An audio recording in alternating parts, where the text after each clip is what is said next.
Sebelum melanjutkan, jangan lupa subscribe dulu, terima kasih. Bab 522, Keluargaku dalam masalah besar. Kenapa aku tidak menginginkanmu? Kau tahu aku tidak akan pernah bisa menolakmu. Mu Qixi berbalik.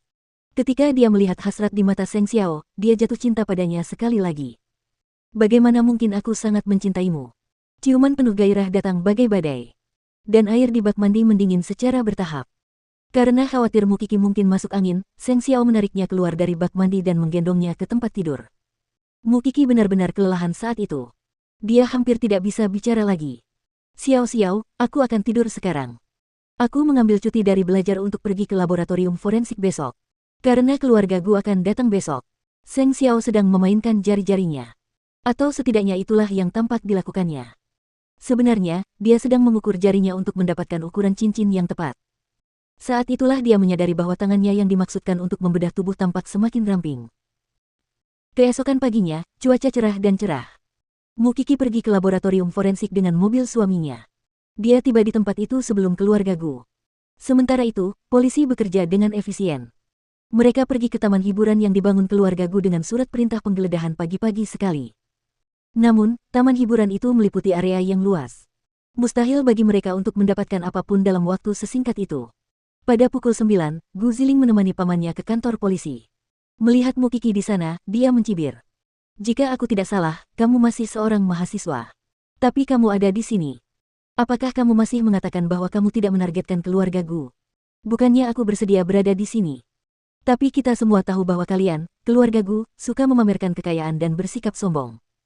Itulah sebabnya aku di sini untuk menyambut kalian. Kenapa? Apa kalian tidak menyukainya? Mu Qixi sedang memegang dokumen-dokumen itu. Mengenakan jas lab putihnya, dia tampak seperti dokter forensik profesional yang sudah berpengalaman. Paman saya sudah ada di dalam. Apakah Anda sudah puas sekarang? Gus memang selalu licik. Kurasa dia tidak akan mengakui semuanya dengan jujur meskipun dia sudah datang. Dan kau, tidakkah kau ingin melihat bibimu? Siapa yang mau melihat tubuh menjijikkan itu? Gu Ziling tampak jijik. Kamu sudah sangat jelek sekarang. Saat kamu mati, kamu mungkin terlihat lebih buruk daripada mayat yang terbakar. Setelah mengatakan itu, Mu Qixi kembali ke laboratorium forensik. Di ruang interogasi, petugas polisi sedang menginterogasi Huo Chong. Setelah korban hilang, berapa kali Anda bertemu dengannya? Hanya 2 kali. Pertama kali di restoran. Saya bertemu dengannya setelah dia menghilang selama 2 tahun. Saya sangat marah. Jadi saya mencari tahu di tempat tinggalnya. Untuk kedua kalinya, saya pergi ke rumahnya. Saya ingin bertanya mengapa dia pergi. Tetapi kemudian saya mengetahui bahwa dia punya bayi. Kami bertengkar. Dan akhirnya, saya pergi begitu saja. Huo Chong sangat pintar. Dia menyembunyikan informasi penting. Dia tidak memberitahu mereka bahwa dia hampir memperkosa istrinya. Polisi itu meliriknya dan bertanya, hanya pertengkaran. Tentu saja. Kami sudah bercerai dan dia bahkan punya anak. Apa lagi yang bisa kulakukan? Lagi pula, aku kan figur publik. Kira-kira pukul berapa Anda masuk ke rumah? Dan pukul berapa Anda keluar? Saya mengikutinya setelah dia pulang kerja. Jadi, seharusnya saat itu sekitar pukul 5:30 sore. Saat saya keluar rumah, waktu itu belum pukul 6:30, jawab Huo Chong. Lalu apakah kamu tahu waktu kematiannya? Bagaimana aku tahu? Bukan aku yang membunuhnya. Huo Chong mendengus. Pukul 7:30 malam. Huo Chong panik. Itu tidak ada hubungannya denganku. Aku benar-benar tidak membunuhnya. Setelah kau pergi, kemana kau pergi? Apakah ada yang bisa bersaksi tentang alibimu? Tentu saja saya pulang, kata Huo Chong. Saya mengendarai mobil sendiri. Seharusnya ada CCTV yang dipasang di lingkungan sekitar. Anda bisa mengeceknya jika tidak percaya.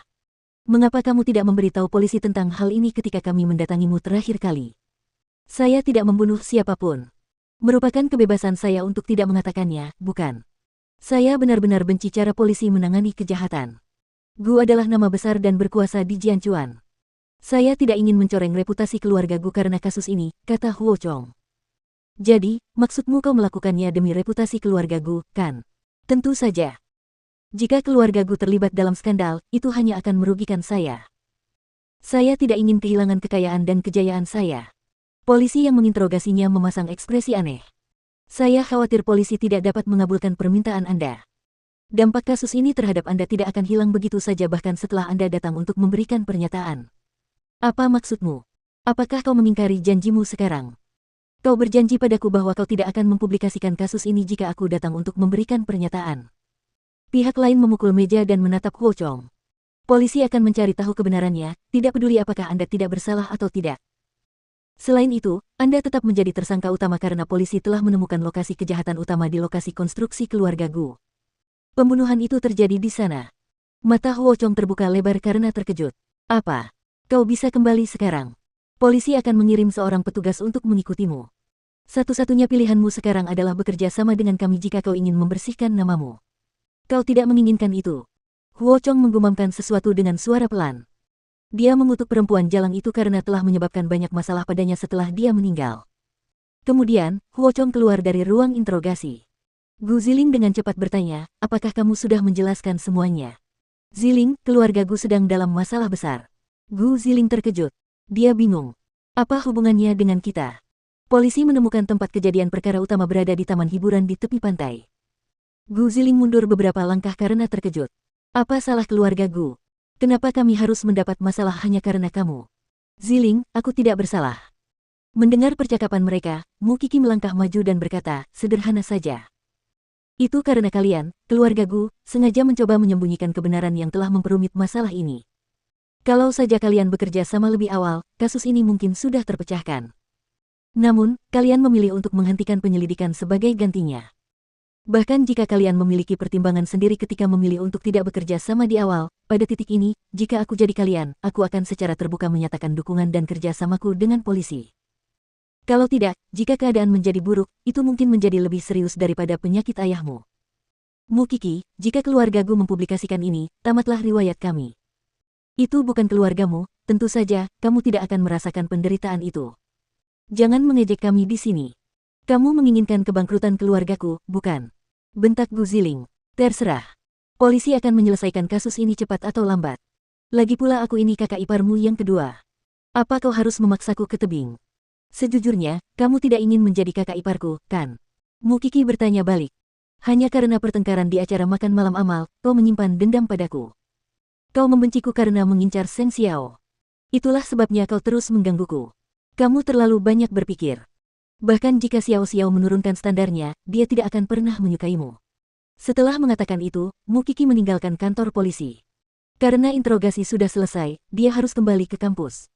Mu Qi, jika keluarga Gu jatuh karena ini, aku tidak akan membiarkanmu pergi. Aku akan melakukan apapun.